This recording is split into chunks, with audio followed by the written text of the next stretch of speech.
Hi guys, I'm here to make a short video about Anbernic, okay? I'm sorry for my English because I'm Italian, so that's not my actual language. So, Anbernic released a lot of devices. I've released a lot of devices during those years, and all their devices have some problem, and they're expecting the public to solve this problem for them, and that's not normal, okay? So, starting up with the RG350. The RG350 was the first device, great quality, but bad controls because the analog sticks were in a position that will get into your way when you try to press the buttons actually. So when you're pressing buttons, you're actually pressing the analog sticks too, and that wasn't good. So they swapped the control with the 350p and the 350M. They swapped the analog sticks with the D-pad, and they made shorter analog sticks like Switch style. The first RG350 was having actually like Xbox style analogs, okay, normal analogs. Then there is the 351. The quality is gone a bit higher, but they messed up totally with the screen. They used a 3:2 aspect ratio screen, so it was a complete mess, and the software sucked a lot. They have been made a lot of custom firmwares to fix this, but they have done nothing to fix this. Anbernic has done nothing to fix the experience for the users, okay? Then there was, and they solved this problem with the 351MP, giving it a 4:3 aspect ratio screen after a lot of people already buy the 351P and 351M, okay? So that's not the best solution. Then they released the 552. The 552 was a bad device overall, bad software, bad controls, bad materials, was flexing. It was just a terrible device. The RG353 P, PS, V, and VS were actually good devices. Not the best under the release installed, but it was working, so they were not bad devices with a great construction, good materials, and they were pretty good. And then they completely messed it up with the 405M and the 405V because there was a lot of oversharpening in the screen. So actually they have, some developer have needed to develop a branch from Lineage OS called Gamma OS to solve this problem. And Anbernic don't have, just they've done nothing, okay? They just sold you a device with a problem, and they don't give a fuck about it, okay? That's like this. Yeah, keep it. Fuck off. That's how their mind is wired, okay? Because after they released the 35XX, a lot of 35XX, but the first release of the 35XX was having a terrible, really terrible UI, and the screen was just falling off the device. I mean, it was just stick into the device with some glue, bad glue, and then they messed it up completely again with the RG Cube, because using that kind of screen for a device that can play PS2, GameCube, and so on a 1:1 aspect ratio screen it's stupid. And using Android on a device like that is even more stupid, because I think a $200 Android device where you could actually play, I don't know, up to PS1 or maybe PS2, but it's the aspect ratio is not good for nothing. It's just good for Game Boy and Game Boy Color and Pico 8, and you could just use the H700 processor that is in the 35XX to make an RG Cube, push it into the market for, I don't know, $50, $60, and that's it. This would have been a great device. But for Android, you need a bigger screen and a 60:9 aspect ratio. Okay, so they released the 556. But with the 556, the D-pad is not the best. I don't actually feel it so bad. I use it. I don't have problems using it.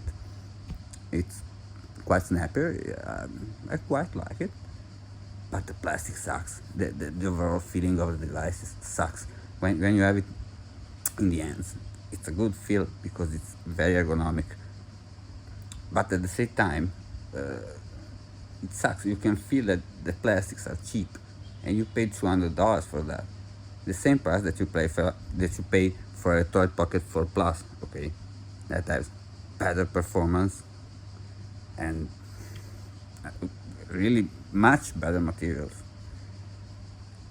and a support that actually is there. Okay, I had problems with the OTA update. They solved that in 2 days.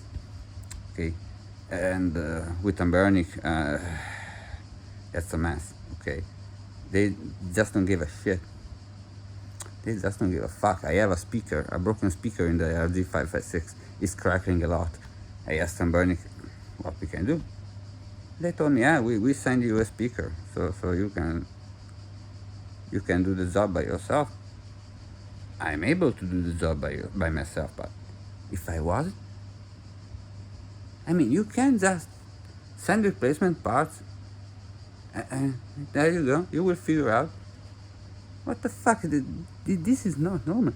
I mean, every single Anbernic device was having problems with software or hardware, and they just pushed it into the market because a lot of dumbass people is still buying those devices,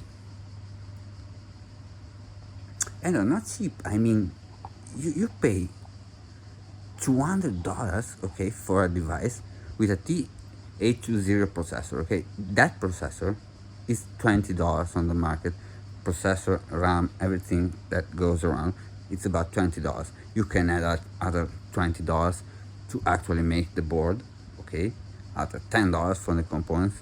Okay, the screen is an OLED, so this will have a price a bit higher. So we're talking about 50. Okay, so we are around $100. They sell it for under $80. That's not a huge increase in the price. Okay, they don't gain a lot of money with a single device, but it's a device that has a price. Okay, $200 for a normal people. Okay, here in Italy, a basic guy who have a normal work in a fabric gains $1,200. Okay, that's the base. So if you're spending $200 to buy a device, you want that device to be good, to be functional, to have actually a good operating system, good controls. Everything should work right out of the box. And with Anbernic, not a single device was working out of the box, starting from the RG350. Okay, if you buy something and you have to figure out completely from zero how to make it work, for me it's not a problem because I'm into emulation from 2015 with those devices. So I perfectly know what to do, but I can understand the normal people. If my mom buy a device like that to play the games for her childhood, she would not figure out how to play them actually. And that's not normal for a device that you are selling on the open market. Okay, that's not a device that we are developing between us so we can talk, we can figure out the things. No, you're fucking selling it into the market. That's not how you sell a device that is not working. It's in, they keep pushing and pushing and pushing and pushing device after device, and they are all in beta testing. They are all still in beta testing. And that's not normal. That's the truth about Anbernic. Anbernic basically sucks. Anbernic was good with the 350 and the 351. Later, it's gone down the hill, completely down the hill for quality, for everything. They just don't give a fuck. Between the 350 and the 351, I think that 2 years are passed.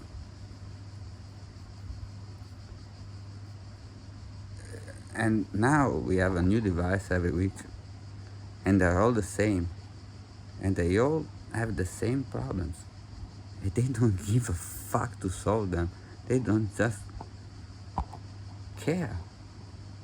You have to solve them. You have to buy their device, give them money, and make their device work.